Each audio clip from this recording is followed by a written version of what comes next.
Welcome, my friends. Silouan here. Great to be with you. Let's start with a quote. Is this good for my brain, or is this bad for my brain? What a great question. Now that came up and got me thinking about it a lot since I heard it. I was listening to a podcast. I was actually driving out middle of nowhere in Indiana. I was doing a group of some veterans going through my Ladder Up program. And I was listening to Dr. Daniel Amen, one of those two. He spells it A-M-E-N, just like amen. So I don't know if he pronounces it Amen or Amen. I should probably look that up to be more exact. But he's a neuroscientist and he's a psychiatrist. And his big thing is, and this is very interesting if you think about it, about halfway through his interview, he said that psychiatry is probably the only medical field where the organ that the doctor works on, they don't take an image of at the beginning to see what's going on. So think about it. You know, you got a broken leg, or your leg hurts, or your back hurts. What do? They take an x-ray. If the x-ray doesn't tell them enough, what do? They do an MRI. But that's how they start. They check you out, make sure there's really something wrong, then they take a picture. But with psychiatry and mental health, they don't. I mean, think of how many people don't even go see a doctor. They go see, a social worker, or they go see somebody with a master's degree and they get cognitive behavioral therapy, which is all good stuff. Yet you're talking about your brain. No one takes a picture of it, but he does. So he does these scans of the brain, and it's a little bit controversial, but what are they called? It is called the SPECT, a single photon emission computed topography, and it maps blood flow and activity in the brain. And according to him, he can look at that, and whether you have ADHD, depression, TBI, PTSD, substance abuse, dementia, it's going to come up in those scans, and it's also going to give him direction on how to heal your brain. Like literally, how do I make your brain better? And he talks about lifestyle, he talks about supplements, he talks about medication, he talks about psychological work. But it's a whole, bunch of different things. Is this good for my brain? Is it bad for my brain? And all of it comes back to that one question, that to have a healthy brain, you constantly want to be asking yourself, is this good for my brain? Is it bad for my brain? Is, smoking this vape, is that good for my brain? Is it bad for my brain? Is this alcohol? Is it good for my brain? Is it bad for my brain? Now, one of the reasons that he says the brain scans are so important is because there's so many things that we do that we know have negative consequences, but that because we can't see those negative consequences in real time, we kind of ignore them. Like I know that bad diet is maybe making me overweight. But it's not like I eat a brownie and all of a sudden I gain 5 pounds. It's gradual. You see the gradual results. In the moment, hit your dopamine. It makes you feel better. So you just keep doing it. What he does with these scans is people come in to see him. He takes a brain scan. He finds out how you're living your life, what your lifestyle is, what your habits are, what you're eating. And he basically says these things are creating this unhealthy brain. Here's what a healthy brain is supposed to look like. Here's what a brain looks like that isn't healthy. One of his big crusades is against marijuana because people want to believe that marijuana is like this medicine. And what he shows people is that other than for glaucoma, which it can be helpful, or in some cases you've got cancer, you're on chemo, you're having trouble eating, that in all other uses one might use marijuana for, what does it do? It affects your brain. It makes you think slower. Okay? And if it doesn't make you think slower, there's a small minority of people that actually makes them more anxious. But he gave an example of a young man who had a bunch of behavior problems, and he came into his clinic. And his parents thought maybe he had ADD or ADHD or whatever it may be. And first thing he does, like he does with all his patients, he took a picture of his brain. Compared to a healthy brain, his blood flow was lower, the scan was foggy, the activity wasn't as great.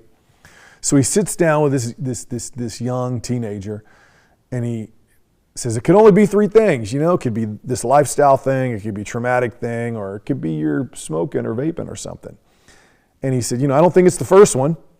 It might be the second one, could be the third, but you need to tell me. And the kid wasn't very forthcoming. And then he said, well, here's the result of that. Here's your brain. It's not, the activity isn't as fast as it should be. The blood flow is low. If you keep doing this as you get older, your brain's going to shrink. It's going to die. You sure there's something that you're not telling me? And the kid looks at him and admits, hey, I smoke a lot of pot. And he goes, well, this is why your brain is this way. And then he gets the kid to quit smoking the pot. He comes back. He sees his healthy brain. He visualizes it. Boom, he changes his behavior. And as complicated as his field is, psychiatry, neuroscience, as I listened to him for a couple of hours and I looked up some of his stuff online, basically his philosophy kind of comes down, I think, to these two things. One, here's what your brain looks like and here's what a healthy brain looks like. Do you want a healthy brain or do you want a brain that's smaller? Do you want a brain that works slower? Do you want a brain where you're not reaching your potential? And then as you go through your day, you simply ask yourself, is this good for my brain or is this bad for my brain? Now, I really bring all this up because it got me thinking. That's one of the problems in life, why we do bad things. Because, for instance, spirituality, which I think in some ways everything comes down to that. One could ask yourself the same question. Is this good for my soul or is this bad for my soul? Is getting up early good for my soul or is it bad for my soul? Is sleeping in good for my soul or is it bad for my soul? Is being kind to somebody, is that good for my soul or is it bad for my soul? Is being mean and selfish, is it good for my soul or is it bad for my soul? Now what makes that hard is the same reason that he sometimes has a hard time convincing people to care about their brain before he shows them the brain scan. Because before you see the brain scan, it's kind of out of sight, out of mind. But all of a sudden, you see a picture of your brain that is smaller than it should be. Because all these things, whether it's alcohol or marijuana or being obese, all of them literally have an impact on the size of your brain. You do any of those, you're obese for a long time. You drink alcohol regularly for a long time. You smoke marijuana for a long time. Your brain shrinks to different degrees based upon what that behavior is. And you can see a picture, my brain is smaller, it's not as active, it's not as healthy. Okay, that image stays in your head and you basically directly see the consequences of what you're doing. A little bit harder with your soul. It's a little bit harder with your soul. Now what's interesting, something that he brought up, and it seems like it's come up a lot lately. I did a video on this a long time ago, but it's this idea, and he brought this up as a neuroscience, that neuroscience doesn't really know like where our conscience is or where we keep our memories. It's kind of a mystery. And so he, like a lot of others in that field, are beginning to believe that this soul is someplace outside of us, okay? Which again leads to faith, which leads to, if it's outside of us, it probably continues when we die. And then that brings up a question. We can't see a map of our soul, but we can ask ourselves this. If, in fact, our consciousness, our soul is outside of us and we die, where do we go? Where do we go? Are we going to go to a good place or are we going to go to a bad place? Are we going to go to a place we like? We're going to go to a place we don't like. Or I think of it this way. A lot of times hell we make for ourselves. So whatever it is in this life and in this world that we don't like, the habits that we can't change, the people that influence us, they're probably going to be around when we die if all this continues, unless we do something about it now. Is this good for my soul? Is this bad for my soul? Is this going to lead my soul to going to a good place when I die? Or is this going to lead my soul to going to a bad place when I die? You see, the decisions you make every day and every moment have an impact. Now, if you want to see the impact on your brain, you can go to one of this guy's clinics, you can get a picture taken, and you'll see the impact. And it is inescapable. With our soul, it's a little bit different. And something, I think I briefly mentioned this on a earlier video that I did, but I think about this a lot, and I really believe this. And again, this came up in the same podcast, and there's different ways to look at it. But one of the things he said I would agree with, you can judge the soul of a society by how it treats people in prison. Now, why is that? Because people in prison are the easiest to stigmatize, the easiest to go, look at them, they're bad people. They're locked up, they're out of sight, they're out of mind. If we want to forget about them, we can forget about them. But every one of them are human beings. Every one of them are human beings that have a life, that have a history, that had a path that led them there. Maybe some of them, they had all the opportunity in the world and they just made one bad choice after another.